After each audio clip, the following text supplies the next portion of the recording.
Saudi അറേബ്യയിലെയും ഖത്തറിലെയും സന്ദർശനം പൂർത്തീകരിച്ചതിനു ശേഷം American president Donald Trump ഇന്നലെ വൈകുന്നേരം 4 മണിയോടുകൂടിയാണ് UAE തലസ്ഥാനമായ അബുദാബിയിലെത്തിയത്.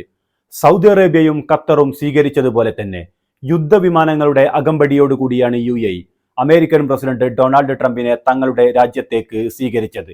ഡൊണാൾഡ് ട്രംപിനെ സ്വീകരിക്കുന്നതിന് വേണ്ടി UAE president Sheikh Mohammed bin Zayed നേരിട്ട് എയർപോർട്ടിലെത്തിയിരുന്നു.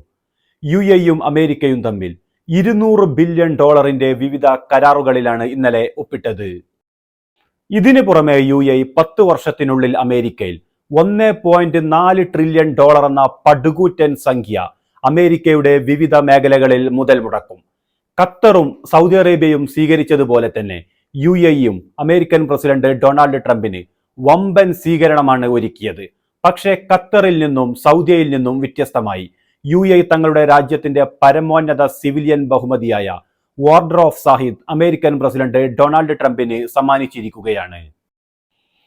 ട്രംപിന്റെ UAE സന്ദർശനത്തോട് അനുബന്ധിച്ച് ദുബായിലെ ബുർജ് ഖലീഫയിൽ അമേരിക്കയുടെ ദേശീയ പതാക തെളിഞ്ഞു. അബുദാബിയിലെത്തിയ ട്രംപിനെ സ്വീകരിക്കുന്നതിനു വേണ്ടി എമിറാത്തി പെൺകുട്ടികളുടെ സ്പെഷ്യൽ മുടിയാട്ടവും ഉണ്ടായിരുന്നു. പക്ഷേ അമേരിക്കൻ പ്രസിഡന്റ് ഡൊണാൾഡ് ട്രംപ് ഈ മുടിയാട്ടം ശ്രദ്ധിച്ചതുപോലുമില്ല എന്നതാണ് യാഥാർത്ഥ്യം. അബുദാബിയിലെത്തിയ ഡൊണാൾഡ് ട്രംപ് അബുദാബിയിലെ ഗ്രാൻഡ് മോസ്കിലും ഷെയ്ഖ് സായിദ് ഗ്രാൻഡ് മോസ്കിലും സന്ദർശനം നടത്തി.